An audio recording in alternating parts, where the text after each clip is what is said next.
Bonjour à tous, on se retrouve pour mes pronostics Ligue 1 de cette 26e journée. Alors en Ligue des Champions, j'ai eu quasiment tout bon puisque j'avais joué les doubles chances.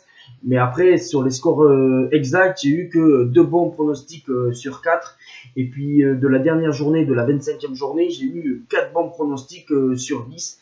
Mais là, on est parti pour faire les 10 pronostics de cette 26e journée, en commençant demain par un Montpellier-Rennes qui est très important pour les Rennais, pour la Coupe d'Europe, pour peut-être le podium, le top 5. Montpellier pour espérer, pourquoi pas, une place en Conference League. Et on terminera par le choc Lyon-Lille, deux équipes qui sont un petit peu mal classées. Lille qui est autour de la 11e place et Lyon qui a besoin de points pour revenir proche du podium.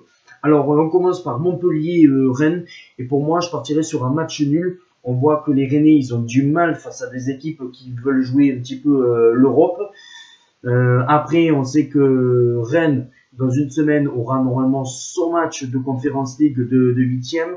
Et là, je me dis, bon, ça va être un match un petit peu compliqué. Montpellier, c'est solide chez elle. Alors, je verrai un match nul, un partout, entre Montpellier et Rennes. Puis après, nous avons un Strasbourg-Nice. Alors là, c'est le 4e face au 3e. Il y a seulement 3 points d'écart.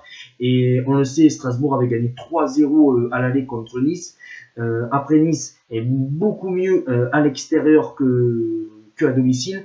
Mais voilà, je pense que à Strasbourg, ça va être très compliqué de s'imposer. Je pense que là, je vois aussi encore un match nul. Possible un 2-2, mais bon, je pense que Nice est quand même solide en défense. Et je verrai plutôt un match nul 1-1 entre Strasbourg et Nice, qui n'arrangerait pas, bien sûr, les Niçois, qui n'arrangerait pas, bien sûr, les Strasbourgeois pour des places sur le podium et en étant européen. Et puis le soir, nous avons le PSG qui est leader avec 13 points d'avance face à Saint-Etienne qui se bat jusqu'au bout pour le maintien. Et là, je pense que Saint-Etienne, ça va s'arrêter là. Ils ont fait 4 matchs sans défaite, 3 victoires et un match nul contre Strasbourg. Et là, je pense que voilà, face à Paris, qui a perdu la semaine dernière contre Nantes, qui voudra absolument se ressaisir chez elle. Et là, je pense que ça va être très compliqué. Je vois peut-être Saint-Etienne quand même marquer un but, inquiéter un petit peu Paris à la mi-temps, peut-être avec un but d'écart à la pause pour Paris. Mais en seconde période, je pense que le PSG va dérouler. Je vois un 4-1 pour le Paris Saint-Germain contre Saint-Etienne, avec pourquoi pas un but de Kylian Mbappé, un but de Lionel Messi et pourquoi pas un but de milieu de terrain, Danilo Pereira ou Marco Verratti. Et puis après, on passe au match de 13h qui va être Monaco contre Reims. Voilà, bon, Reims, c'est un petit peu les montagnes russes. Bon, voilà, c'est bon, c'est moins bon.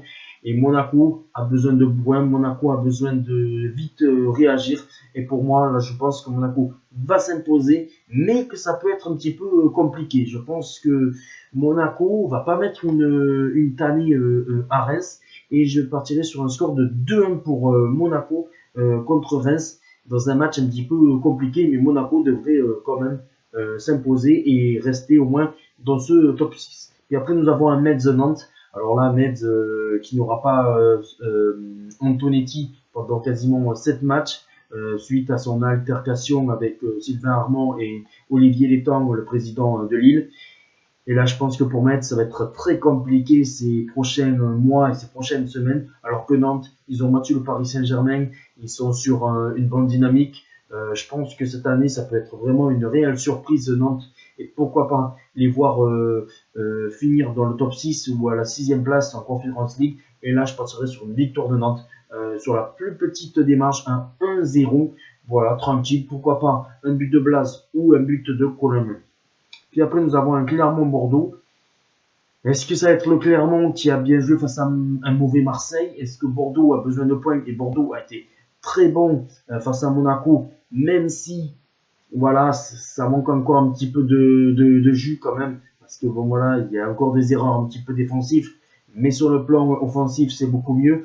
Mais après, de voir Bordeaux gagner à Clermont, je pense pas. Je vois plus un match nul entre ces deux équipes, un 1-1. Après, si on doit jouer une double chance, pourquoi pas tenter la double chance Bordeaux ou nul. Mais bon, voilà, je verrais plus un match nul entre ces deux équipes-là. Clermont, peut-être sur l'euphorie de sa victoire au Vélodrome, voilà, peut-être va perdre quelques points, mais je pense que ça serait un très bon point pour Clermont à domicile et moyen pour Bordeaux, mais quand même, ça serait un point à prendre. Puis après, nous avons un Brest-Lorient. Et là, je vois Brest gagner 2-0. Je pense que Lorient, pour moi, c'est très faible, même si de temps en temps, ils arrivent à grappiller quelques points par-ci par-là, un point par-ci par-là. Mais pour moi, Lorient, c'est quand même assez faible. Et je pense que Brest doit en profiter pour revenir, réagir et gagner, pour moi, 2-0. Puis après, nous avons un Angers-Lens. Et là, je vois la surprise. Lens, c'est vraiment pas bon à l'extérieur cette saison. Et Angers, voilà, il faut qu'ils stoppent l'hémorragie parce que Angers commence à dégringoler. Et s'ils veulent, pourquoi pas, relancer une bonne dynamique pour pourquoi pas être dans le top 10 en fin de saison, c'est le moment. Et je vois une victoire d'Angers 2-1. Et puis après, nous avons un 3 Marseille. Alors voilà, je pense que Marseille ne va pas mettre une déroute à 3. 3, c'est très faible. 3, pour moi, je pense que ça va être direction Ligue 2, mais je peux me tromper. Mais voilà, face à un Marseille qui va être fatigué de son déplacement à Karabakh. En plus, il joue actuellement. Et je verrai une courte victoire 2-1 de Marseille.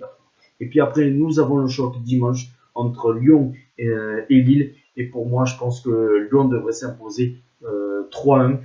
Lille, c'est quand même faible. En plus, il va être fatigué de son match contre Chelsea. Alors, je pense que Lyon devrait s'imposer 3-1 et se lancer dans la course au podium. Dites-moi vos pronostics en commentaire si vous le souhaitez. On se retrouve très vite pour d'autres vidéos. Ciao les amis.